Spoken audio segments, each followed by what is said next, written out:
तो आज मैं आपको एक अनोखी रहस्यमय कहानी सुनाऊंगा। अगर आप चैनल पर नए हैं तो अभी सब्सक्राइब कर ले, क्योंकि यह मेरा दूसरा नया चैनल है। तथा कहानी पूरा देखे, अंत में एक अनोखा रहस्य छुपा है। धन्यवाद। तो सुनिए। एक छोटा सा गांव था जिसका नाम था ज्ञानपुर। ये गांव अपनी साक्षरता और शिक्षा के प्रति प्रेम के लिए जान आ जाता था। हर घर में किताबें थीं और हर बच्चा स्कूल जाता था। गांव में एक पुरानी विशाल लाइब्रेरी थी, जिसे गांव के सबसे बुजुर्ग व्यक्ति पंडित ज्ञानचंद संभालते थे। गांव वाले मानते थे कि यह लाइब्रेरी देवी सरस्वती का मंदिर है। इस साल दुर्गा पूजा से कुछ दिन पहले गांव में एक बाढ़ आ गई। भारी बारिश और नदी के उफान से गांव का बहुत नुकसान हुआ। सबसे बुरा ये हुआ कि बाढ़ का पानी लाइब्रेरी में घुस गया और वहां रखी हजारों किताबें खराब हो गईं। ज्ञानचंद जी और गांव के लोग बहुत दुखी हुए। उनकी सबसे कीमती धरोहर, उनकी किताबें नष्ट हो चुकी थीं। गांव में एक अजीब सी उदासी और निराशा छा गई। गांव के लोगों ने सोचा कि अब वे इस साल दुर्गा पूजा कैसे मनाएंगे। उन्हें लगा कि ज्ञान और विद्या की देवी मां सरस्वती उनसे नाराज हो गई हैं। ज्ञानचंद जी ने गांव के सभी लोगों को इकट्ठा किया। उन्होंने कहा, हमारी किताबें पानी में जरूर भीग गई हैं, लेकिन आना नहीं भीगा है। असली ज्ञान किताबों में नहीं, बल्कि हमारे दिलों में है। उन्होंने गांव के युवाओं से एक अनूठी दुर्गा पूजा मनाने का अनुरोध किया। ज्ञानचंद जी ने कहा, इस साल हम मिट्टी या कागज से प्रतिमा नहीं बनाएंगे। हम सब मिलकर ज्ञान की प्रतिमा बनाएंगे। गांव के लोगों को उनका विचार थोड़ा अजीब लगा, लेकिन वे मान गए। हर गांव वाला अपने अपने घर गया और वहां से एक एक किताब लाया, जो पानी से बच गई थी या जो पुरानी थी। गांव के युवाओं ने उन किताबों के पन्नों को सुखाया और उन्हें गोंद से जोड़कर एक विशाल ढांचा बनाया। फिर उन्होंने उन पन्नों पर गांव की कहानियां, कविताएं और ज्ञान की बातें लिखी। उन्होंने उन पन्नों से देवी दुर्गा की एक विशाल प्रतिमा बनाई, जिसमें हर पन्ने पर ज्ञान की एक किरण चमक रही थी। प्रतिमा के हाथों में तलवार और त्रिशूल के बजाय एक कलम और एक किताब थी।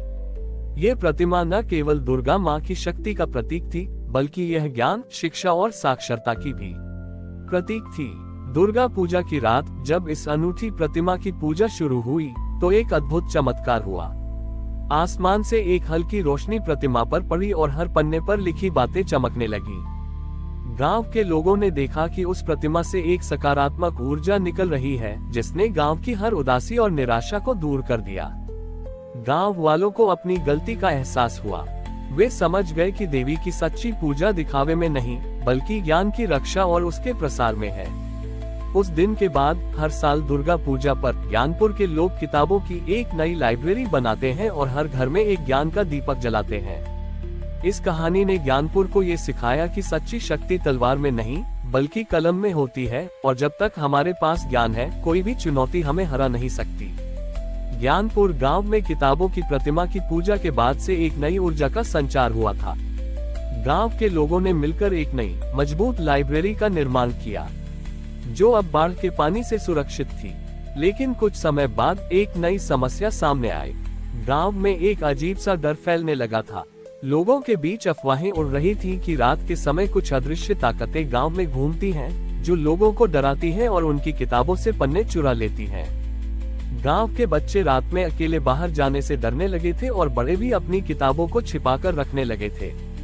धीरे धीरे गांव में शिक्षा का माहौल फिर से खराब होने लगा। ज्ञानचंद जी और गांव के मुखिया चिंतित थे। उन्हें समझ नहीं आ रहा था कि इस अदृश्य डर का सामना कैसे करें। एक रात जब ज्ञानचंद जी अपनी लाइब्रेरी में बैठे थे, तो उन्हें एक पुरानी जर्जर किताब मिली। ये किताब बाढ़ में लगभग पूरी तरह से नष्ट हो चुकी थी, लेकिन उसके बीच के कुछ पन्ने सूखे थे। उन पन्नों पर एक पुरानी कहानी लिखी थी, जिसमें बताया गया था कि ज्ञान को कभी डर से छिपाना नहीं चाहिए, बल्कि उसे रोशनी की तरह फैलाना चाहिए। ज्ञानचंद जी ने अगली सुबह गांव के सभी लोगों को बुलाया। उन्होंने कहा, हमारा डर ही हमारी सबसे बड़ी कमजोरी है। अगर हम अपनी किताबों को छिपाएंगे, तो हम उन अदृश्य ताकतों को और मजबूत करेंगे। उन्होंने गांव के युवाओं से एक योजना पर काम करने को कहा।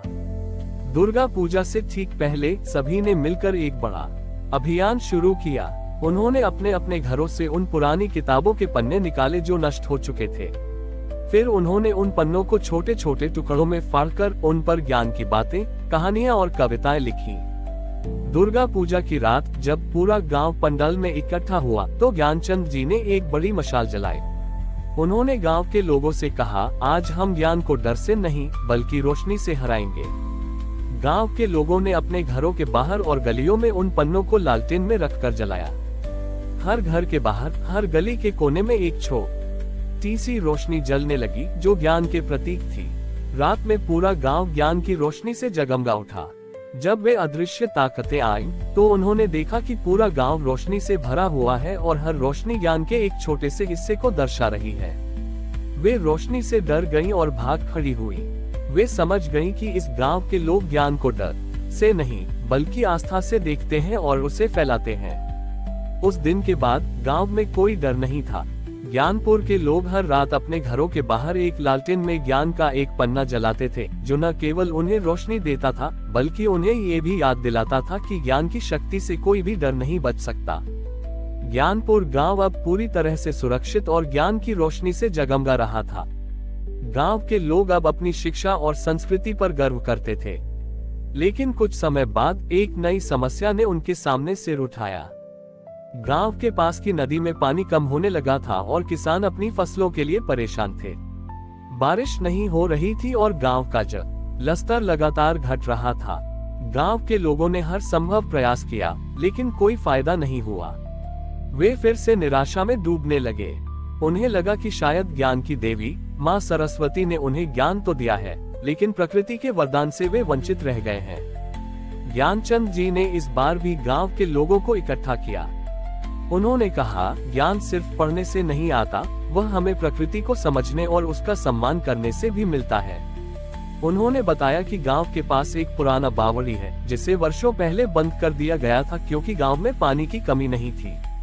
उनका मानना था कि वह बावड़ी ही गांव के जल स्तर को बनाए रखती थी। गांव के लोगों ने उस बावड़ी को ढूंढने का फैसला किया।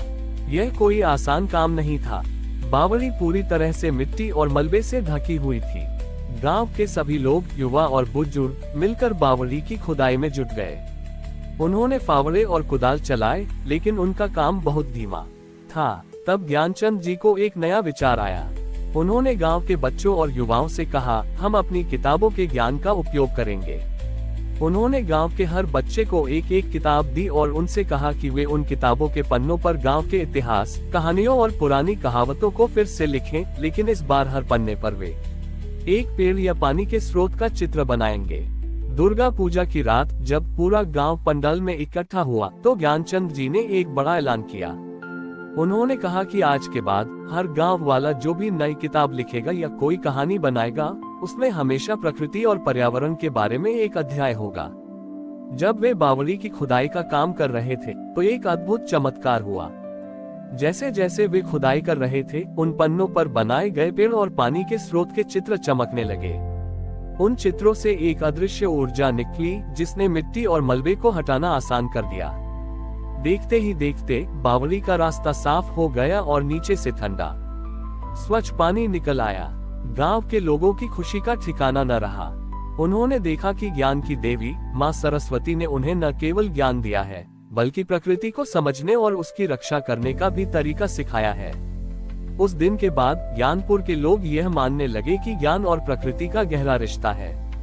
वे अब हर साल दुर्गा पूजा पर अपनी किताबों की पूजा के साथ साथ गांव के पेड़ों और जल स्रोतों की भी पूजा करते हैं। ये कहानी ज्ञानपुर को ये सिखाती है कि सच्ची शिक्षा केवल किताबी ज्ञान तक सीमित नहीं है, बल्कि वह हमें दुनिया को बेहतर बनाने का तरीका भी सिखाती है। हमारी और भी आध्यात्मिक एवं अनोखी कहानियाँ देखने के लिए हमारे चैनल पर जाएं तथा धार्मिक एवं पौराणिक अनोखी कहानियाँ हमारे चैनल पर है। कृपया जाके देखें तथा हमारे चैनल को सब्सक्राइब करके रखें और वीडियो लाइक जरूर करें। धन्यवाद।